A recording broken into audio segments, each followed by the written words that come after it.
Hi there, and welcome to Real Talk in ELT, a podcast about the reality of teaching English.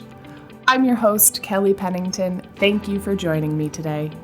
Let's talk about teaching and online, some challenges. I'll give you some suggestions today of things that I have found useful in my practice. I am a 100% online teacher. I have been since the beginning of the pandemic, actually, since March 2020, I migrated everything online. Prior to the COVID-19 pandemic, I was 50-50 or 60-40. I had the majority of my students online, but I did have almost half were in person. As I teach business English, I have a lot of students that come from capital cities in Europe and things like that. So due to the pandemic, I was teaching online. Anyways, so some of the challenges that we have that I'm going to go through today. I've got some suggestions and maybe some controversial opinions on it.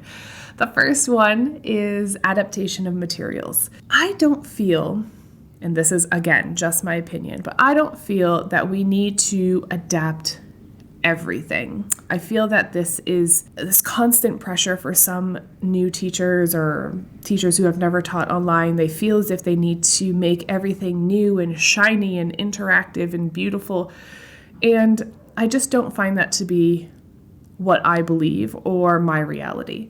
I do teach some classes that are dogme style, so we have literally nothing, and the materials and the subjects kind of evolve as we have discussions and the teaching points. And I have classes that are heavy into materials. And I think it all depends on the teacher. But I would like to say that I don't feel a teacher is defined by the interactivity or the coolness of their materials. Because I have seen some fantastic teachers teach with nothing, both online and in person.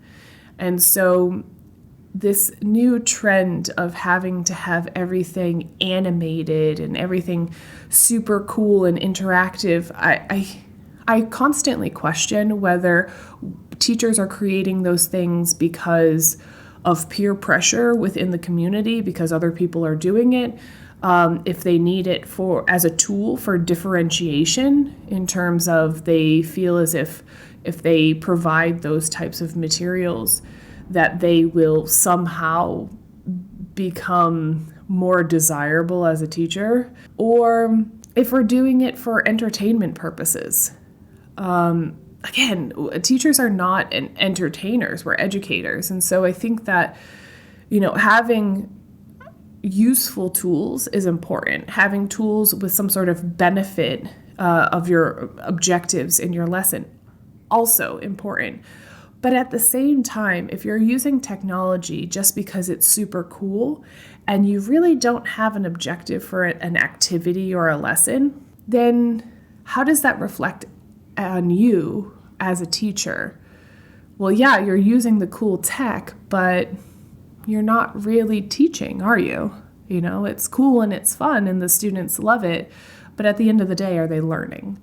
So my concern with this new trend of having everything pretty and beautiful really comes out of my thought that, well, yes, it can be pretty, it can be beautiful. I love designing things that are super interactive for my students as well. But we need to be focused on what is the return of investment on here. Like, what's the ROI? So I'm going to invest an hour of my time creating this really cool Jamboard, and my students use it for 5 minutes and they really don't even interact with it that much. So is that really a good use of your time as an educator? I don't know. I think we have to start reanalyzing, relooking at these things. It's become a trend and I think it's concerning. For majority of my classes, if the students really don't have the need of interacting with something, I use PDFs. I use slideshows that are relatively simple.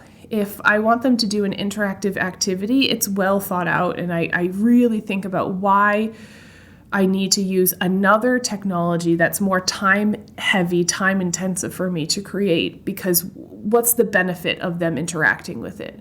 So I think that needs to be the question. I love all of the tech tools. I use a lot of them. I'm a big fan of Jamboard and Nearpod in my classroom, so it's not that I don't use those things, but I use them with a purpose.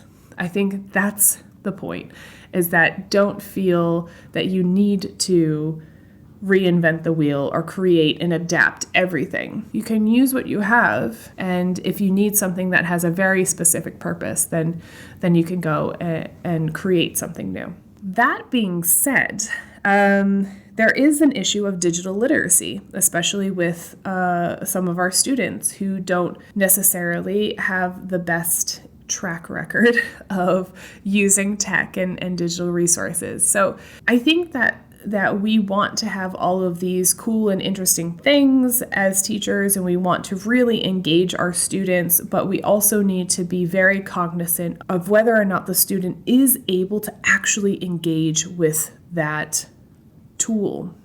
So digital literacy is a big issue for me. I think that teachers need to address it a little bit more if they don't already. I usually devote one class to an online orientation. It's literally of a site, a platform that I've created for my students. They can access the platform 24/7. All of their materials, class materials and homework materials, are there on the platform. And I have a whole class of just having them access it. I use Zoom as my platform for giving classes, and I teach them the different features and what they can do. And so we play around with these tools for an hour so that they're very, very comfortable. So the next time that we go into class, it's not something that I have to stop and wait 5 minutes and give them instruction on. So this class of orientation to the tools that you're using, I think, is really important. We can't just automatically assume that everybody knows how to access these things or manipulate these things or see all the different tools and features that they have. It's just not something that's realistic. If you're giving homework tasks, I would say that those tasks should be an extension or an expansion on the digital literacy skills that you're trying to build with your students, because unfortunately, this is the world that we live in. I know that I have a student, he's an older gentleman, and he doesn't have much contact or hasn't really had much contact with the computer. He's very uncomfortable using online tech.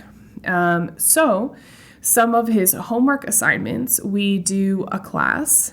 And during the class, he gets an orientation of how to use the tool. One of them I can remember from the first classes was Jamboard. And he wasn't really sure of how to add text on there or how to add the sticky notes or how to include the Post-its and stuff. No problem. So we did very, very basic. And then his homework was to continue using that throughout the week. And I created kind of an interactive activity where he would post something on his Jamboard, send me a message, and I would respond to him. And then I would give him small tasks. Okay, so now you need to add this, but you need to add it as a sticky. I want you to find an image that's representative of what you wrote and include it there. So homework assignments can also be interactive, and they can be used as digital literacy activities so that the person is not only learning the language, but they're learning how to adapt to a world that is changing. And I think that's really important, that we need to also take into consideration. There's people that don't have access to these things, or they haven't had a lot of experience, and they will be further and further left behind, even knowing a second language. Okay, noisy streets and neighbors. I live in Americana, São Paulo, and I live in a house. I have a neighbor on one side, and I have quite a few children that live on the street. And there's a dog on the corner that is constantly barking. Even right now, I'm recording this, and I don't know if you can hear, there's cars passing, and there's, kids playing outside, and there's dogs, barking. This is what it is. This is the reality of the new normal. And I think that we have to be cognizant that this is it. And unfortunately, we cannot change the behaviors of others. And we need to be aware that that's okay. That's okay. It's going to happen.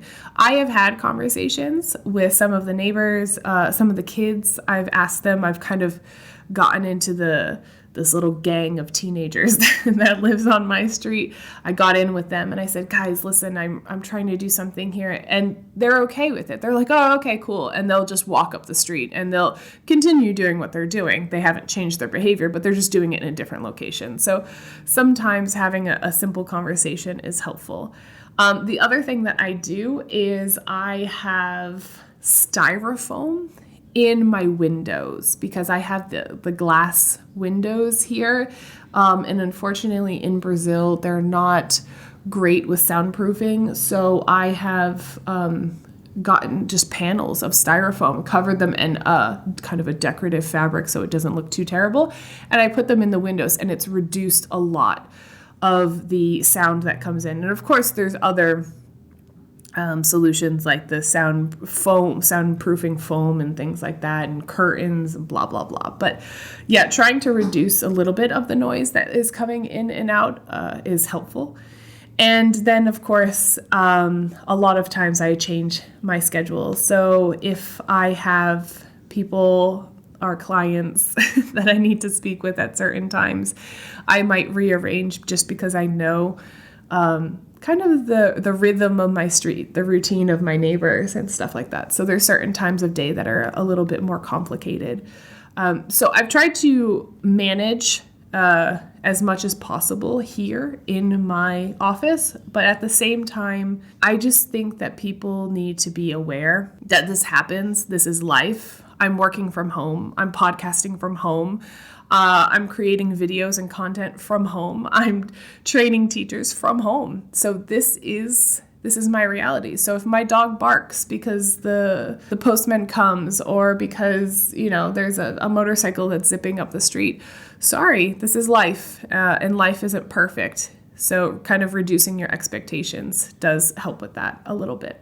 And the other thing that I think a lot of teachers are struggling with is screen time burnout. So we're just on the screen, on the laptops, on computers all the time now, because until now, we've kind of been quarantined or locked down or restricted in some way. And so we've been teaching on the screens, and I know that I sit here for hours, 7 o'clock in the morning till 9 o'clock at night.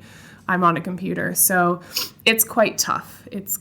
And one of my suggestions that I got is the blue light lenses, and they are working wonderfully. It has reduced headaches at night and eye strain.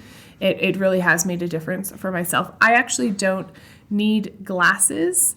I have a very, very small correction in my prescription, but what I do need is the blue light blocker because I'm on the screen all the time. Also, I have changed some of my schedule around a little bit so that I have at least 30-minute breaks. So I'll have blocks of classes, 3 to 4 hour blocks where I'll have 3 or 4 clients in a row, one right after the other, and then I'll have 30 minutes to go to the bathroom, to break, to kind of, gather myself again. And while I'm teaching, I actually do not use the book or the materials on the screen. So I share my screen for the students to see, but I am always working off of paper. So instead of sharing and dealing with that, of course, I look and orient and change the slides and, highlight things on a whiteboard. But if we're doing reading activities or anything like that, listening, I look at everything in paper. So that has made a difference as well. Instead of following the activities and everything on the screen, I use the paper version in front of me, whether it's my books or printouts or old materials that I've adapted. So yeah, I try not to look at my screen as much as possible. And that's it for this episode. So we went through a couple of things, a couple of suggestions, adaptation of materials. improving students' digital literacy, dealing with noisy streets and neighbors, and of course, screen time burnout. I hope this episode of online challenges and some suggestions was helpful. Thank you for joining me this week. And next episode, I will be back with some real talk on students who don't seem to ever make progress. Ready to join the conversation? Head on over to Instagram at Real Talk in ELT Pod or at English with Kelly and send me a message.